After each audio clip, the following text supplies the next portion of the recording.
വിശ്വഗുരു വളരെ ആകർഷകമായൊരു പ്രയോഗമല്ലേ. ഭാരതത്തെക്കുറിച്ചാണ് പറഞ്ഞു വരുന്നത്, നരേന്ദ്രമോദിയെക്കുറിച്ചാണ് പറഞ്ഞു വരുന്നത്. ഭാരതം ലോകത്തെല്ലാ അറിവിൻ്റെയും വിസ്ഡത്തിൻ്റെയും ഉറവിടവും പ്രഭവ കേന്ദ്രവും ഒക്കെയാകുന്നു. അതുകൊണ്ട് ലോക സമാധാനത്തിന് ഭാരതം ഒന്ന് ചിന്തിച്ചാൽ അത് ഗുണം ചെയ്യും എന്ന ഒരു ചിന്തയിൽ നിന്നുകൊണ്ടാണ് വിശ്വഗുരു എന്ന പ്രയോഗമുണ്ടാകുന്നത്. അതൊരു RSS പശ്ചാത്തലത്തിൽ മാത്രം കാണേണ്ട ഒന്നല്ല, മറിച്ച് ഏറെ കാലമായി പറയുന്ന ഒരു കാര്യമാണ്. MS സ്വാമിനാഥനെ കുറിച്ച് നമ്മൾ പറയും വിശ്വഗുരു. അദ്ദേഹം വിശ്വഗുരു എന്താണ്? ഈ ഗ്രീൻ റെവല്യൂഷൻ്റെ പിതാവ് എന്നറിയപ്പെടുന്ന, ഇന്ത്യയുടെ ഹരിത വിപ്ലവത്തിൻ്റെ പിതാവ് എന്നറിയപ്പെടുന്ന. അതുപോലെ വിശ്വഗുരുക്കൾ പലരുമുണ്ട്. അല്ലെങ്കിൽ ഒരു രാജ്യത്തെ മൊത്തമായി, കാരണം നമ്മൾ ബുദ്ധിസത്തിൻ്റെ ഒരു കിളിത്തട്ട്, ജൈനിസം, ബുദ്ധിസം, ഹിന്ദുവിസം ഇതെല്ലാം നൽകുന്ന ഒരു വിസ്ഡമുണ്ട്. അപ്പോൾ ഭാരതീയമായ സംസ്കാരത്തിൻ്റെ, ഭാരതീയ സംസ്കൃതിയുടെ ഒരു പ്രയോജനം ലോകത്തിന് ലഭിക്കണം. ലോകം തന്നെ വൈസാകണം, വിസ്ഡമുണ്ടാകണം, ഒരു ഗുരുവിൽ നിന്നുണ്ടാകുന്നത് പോലെ ഉണ്ടാകണം. ഈ ചിന്ത ഇന്ത്യയുടെ ഇപ്പോഴത്തെ സോഫ്റ്റ് പവർ ഡിപ്ലോമസിയുടെ കുന്തമുനയാണ്. എന്താണ് സോഫ്റ്റ് പവർ ഡിപ്ലോമസി? മൃദു നയതന്ത്രം, മൃദുശക്തി നയതന്ത്രം. ഇന്ത്യ അതിലാണ് ആശ്രയിക്കുന്നത്. ഇന്ത്യയെ സംബന്ധിച്ചിടത്തോളം ഹാർഡ് ബാർഗെയിനിങ് പരിചിതം തന്നെയാണ്.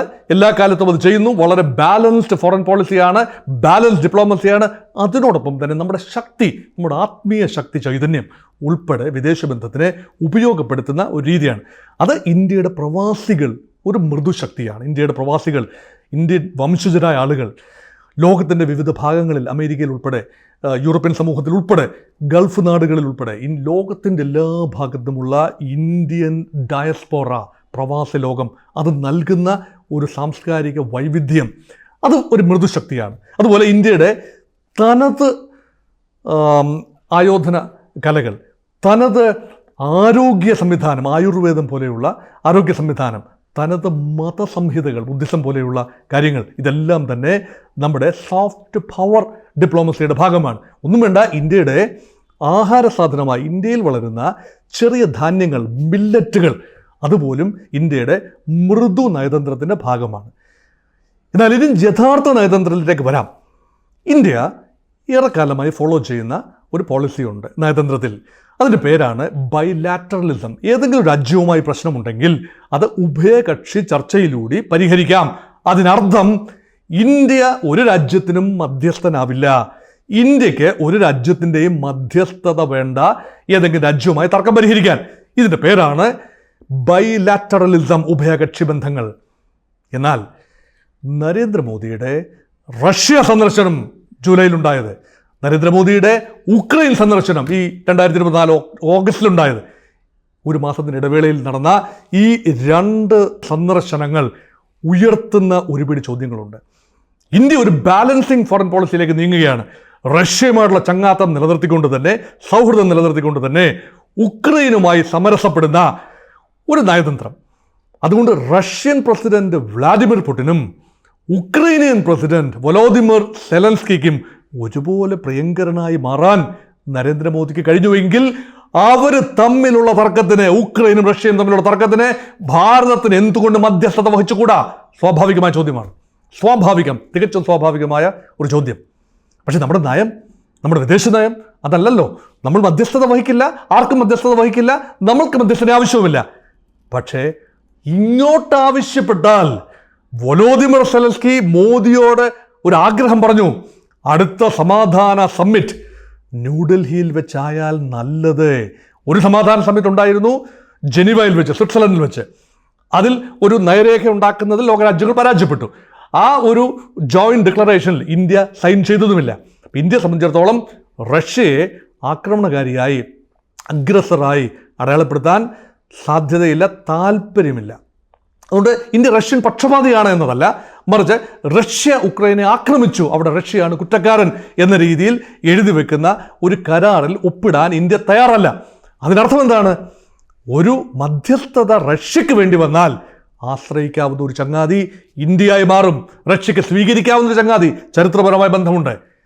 റഷ്യൻ പ്രസിഡന്റ് വ്ളാഡിമിർ പുടിൻ കഴിഞ്ഞ ദിവസം കിഴക്കൻ റഷ്യയിലെ വ്ളാഡിവോസ്റ്റോക്കിൽ വെച്ച് ഒരു സാമ്പത്തിക ഫോറത്തിൽ, കിഴക്കൻ റഷ്യൻ സാമ്പത്തിക ഫോറമാണ്, അവിടെ വെച്ച് ഒരു വെട്ടി പൊട്ടിച്ചു. റഷ്യ ചർച്ചയ്ക്ക് തയ്യാറാണ്. ഉക്രൈൻ വിഷയത്തിൽ ചർച്ചയ്ക്ക് റഷ്യ തയ്യാറാണ്. ആദ്യമായിട്ടാണ് റഷ്യൻ പ്രസിഡന്റ് 2022 ഫെബ്രുവരിയിൽ തുടങ്ങിയ റഷ്യ ഉക്രൈൻ യുദ്ധത്തിൽ ആദ്യമായിട്ടാണ് റഷ്യൻ പ്രസിഡന്റ് വ്ളാഡിമിർ പുടിൻ്റെ ഭാഗത്ത് നിന്ന് ഒരു സമാധാനത്തിൻ്റെ വെള്ളരിപ്രാവ്, ഒരു ചെറിയ പ്രാവിനെ റഷ്യ കൂട്ടിൽ നിന്ന് തുറന്നു വിടുകയാണ്. ഇവിടെ നോക്കൂ, അദ്ദേഹം ആദ്യ ശ്വാസത്തിൽ പറഞ്ഞ മറ്റൊരു കാര്യമുണ്ട്. റഷ്യ സംസാരിക്കാം ഉക്രൈനുമായി. ഇസ്താംബൂളിൽ നടന്ന ചർച്ച, 2022 യുദ്ധം തുടങ്ങിയതിന് ഉടനെ തന്നെ നടന്ന ഒരു ചർച്ചയുണ്ട്. അതിൻ്റെ തുടർച്ചയായി സംസാരിക്കാം, ഒരു condition, only if China, Brazil or Russia or India become mediators. ചൈനയുടെയും അല്ലെങ്കിൽ ബ്രസീലിൻ്റെയോ അല്ലെങ്കിൽ ഭാരതത്തിൻ്റെയോ മധ്യസ്ഥതയിൽ ഉക്രൈനുമായി സംസാരിക്കാം. ഇവിടെ ചൈനയെ മാറ്റി നിർത്താം. കാരണം ചൈനയെ പൂർണ്ണമായും റഷ്യ പക്ഷപാതിയായി മാത്രമേ ഉക്രൈൻ കാണൂ. ചൈനയ്ക്ക് ഒരു ട്രാക്ക് റെക്കോർഡുണ്ട്. പക്ഷേ അറബികളും ഷിയ വിഭാഗക്കാരും സുന്നി വിഭാഗക്കാരും തമ്മിലുള്ള തർക്കത്തിൽ സൗദി അറേബ്യയും ഇറാനെയും ഒരുമിച്ച് നെഗോഷിയേറ്റിംഗ് ടേബിളിൽ കൊണ്ടുവന്ന് അവർ തമ്മിൽ ചെറിയ ചങ്ങാത്തത്തിലായ പഴയ പിണക്കം മാറ്റിവെച്ചുകൊണ്ട് സഹകരിക്കാം എന്ന ഫോർമുലയിലെത്തിയത് അമേരിക്കയുടെ റഷ്യയുടെ മധ്യസ്ഥതയിലല്ല, മറിച്ച് ചൈനയുടെ മധ്യസ്ഥതയിലാണ് എന്നതാണ് സമീപകാല ചരിത്രം. അതൊരിക്കൽ കൂടി ആവർത്തിക്കുകയാണെങ്കിൽ റഷ്യൻ പ്രസിഡന്റ് പുടിനും വ്ളാഡിമിർ സെലൻസ്കിക്കും ഒരുപോലെ സ്വീകാര്യമാണെങ്കിൽ മാത്രമേ ചൈനയുടെ മധ്യസ്ഥത, ഷീ ജിൻപിങ്ങിൻ്റെ മധ്യസ്ഥത സ്വീകരിക്കാനാവൂ. ആ സാധ്യത ഞാൻ കാണുന്നില്ല. പിന്നീടുള്ളത് ബ്രസീലാണ്, Luiz Inacio Lula da Silva. അപ്പം ബ്രസീൽ ഒരു സഖ്യത്തിലെ അംഗമാണ്. ആ സഖ്യത്തിൻ്റെ പേരാണ് Russia, India, Brazil, China, South Africa, BRICS. ബ്രസീലാണ്.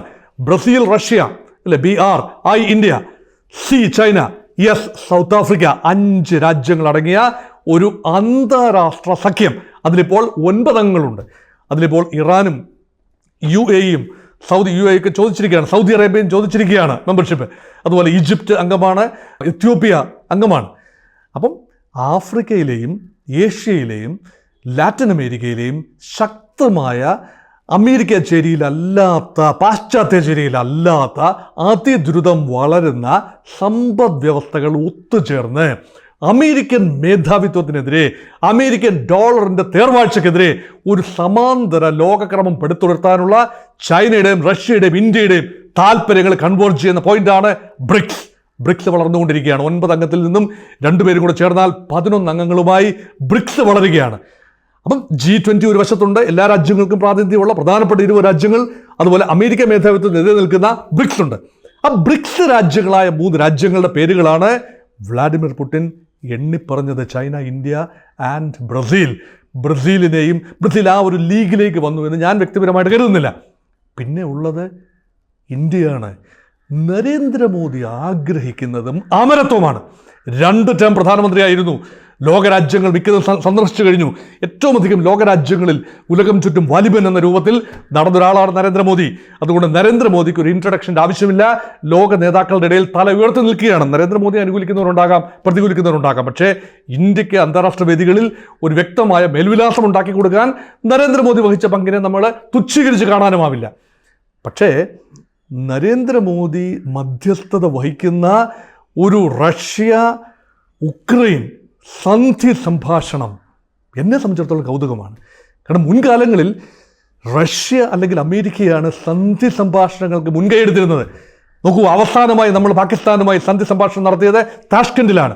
ഷിംലയിൽ വെച്ച് നടത്തിയത് നമ്മൾ നേരിട്ടുള്ളതാണ്. ഉഭയകക്ഷി ഷിംല കരാർ, 1972 ഷിംല കരാർ എന്ന് പറയുന്നത് ഇന്ത്യയും പാകിസ്ഥാനും തമ്മിലുള്ള വിഷയങ്ങൾ, പ്രത്യേകിച്ച് കാശ്മീർ ഉൾപ്പെടെയുള്ള വിഷയങ്ങൾ ഉഭയകക്ഷി അടിസ്ഥാനത്തിൽ ഇന്ത്യയുടെ മണ്ണായ ഷിംലയിൽ വെച്ച് നടക്കുന്നു.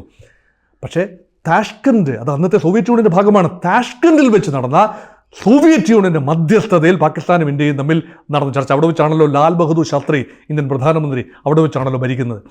അതിനുശേഷം ഇന്ത്യ ഒരിക്കലും ഒരു മധ്യസ്ഥ ചർച്ചയിൽ പങ്കെടുത്തിട്ടില്ല. പക്ഷേ ഇപ്പോഴിതാ അതിനുള്ള അവസരം വന്നിരിക്കുന്നു. ഐക്യരാഷ്ട്ര സംഘടനയുടെ സെക്യൂരിറ്റി കൗൺസിലിലെ സ്ഥിരാംഗത്വത്തിന് ആഗ്രഹിക്കുന്ന ഭാരതം, 3ാമത്തെ വലിയ സമ്പദ് വ്യവസ്ഥയായി വളരാൻ വെമ്പുന്ന ഭാരതം ഇപ്പോൾ 5ാമത്തെ സമ്പദ് വ്യവസ്ഥയാണ്. മോദി വളരെ അഭിമാനപൂർവ്വം പറയുന്നു, 9ാം സ്ഥാനത്തായിരുന്നു ഞാൻ അധികാരത്തിൽ വന്നപ്പോൾ 2014. ഇപ്പോഴത്തെ ഭാരതം 5ാം സ്ഥാനത്തെത്തിയിരിക്കുന്നു. അത് 3ാം സ്ഥാനത്തേക്ക് ഞാൻ വെളിയിൽ പോകുന്നതിന് മുൻപ് 2019 മുൻപ് ഒരുപക്ഷെ അത് മൂന്നാമത്തെ വലിയ സമ്പദ് വ്യവസ്ഥയായി ജപ്പാനെയും ജർമ്മനിയെയും പിന്തള്ളിക്കൊണ്ട് അമേരിക്കയ്ക്കും ചൈനയ്ക്കും പിന്നിൽ മൂന്നാമത്തെ വലിയ സമ്പദ് വ്യവസ്ഥയായി GDP ടേംസിൽ മാറാൻ ഭാരതത്തിന് കഴിയുമെങ്കിൽ തീർച്ചയായും അന്താരാഷ്ട്ര ചർച്ചകളുടെ ചുക്കാൻ പിടിക്കാനും ഭാരതത്തിന് കഴിയും. ഭാരതത്തിന് വളർന്നു വരുന്ന അന്താരാഷ്ട്ര പ്രസക്തി വർദ്ധിപ്പിക്കാൻ കഴിയും. ഇവിടെ ഉക്രൈൻ സന്ദർശനമോ റഷ്യ സന്ദർശനമോ വെറും ഉഭയകക്ഷി ട്രേഡ് വർദ്ധിപ്പിക്കാൻ വേണ്ടി ആയിരുന്നില്ല. മറ്റ് രാജ്യങ്ങൾ മോഡി സന്ദർശിക്കുമ്പോൾ പ്രധാനപ്പെട്ട ചിന്താവിഷയം എന്ന് പറയുന്നത് നമ്മൾ ഉഭയകക്ഷി ട്രേഡ് ബൈലാറ്ററൽ ട്രേഡ് ഇന്ത്യക്ക് എന്തെങ്കിലും പ്രയോജനം ഉണ്ടാകുമോ, എന്തെങ്കിലും കരാറുകൾ ഉൾപ്പെടുമോ.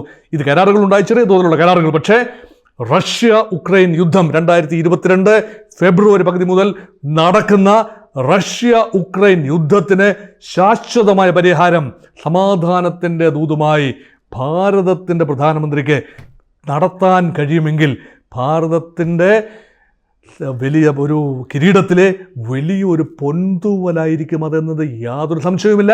ലോക ഹൈറാർക്കിയിൽ ഭാരതം മുന്നോട്ട് വരാൻ, ഭാരതത്തിൻ്റെ സ്ഥാനം ഒരുപക്ഷെ തിരിച്ചു പിടിക്കാൻ ശശി തരൂർ പറഞ്ഞതാണ് കറക്റ്റ്. ബ്രിട്ടീഷുകാർ ഇന്ത്യയിൽ വരുമ്പോൾ ലോക വ്യാപാരത്തിൻ്റെ ഏതാണ്ട് 23% ഭാരതത്തിൻ്റെ സമ്പത്ത് കൈവശമായിരുന്നു. ബ്രിട്ടീഷുകാർ പോകുമ്പോൾ അത് കേവലം ലോക വ്യാപാരത്തിൻ്റെ കേവലം 0.5% കുറഞ്ഞു.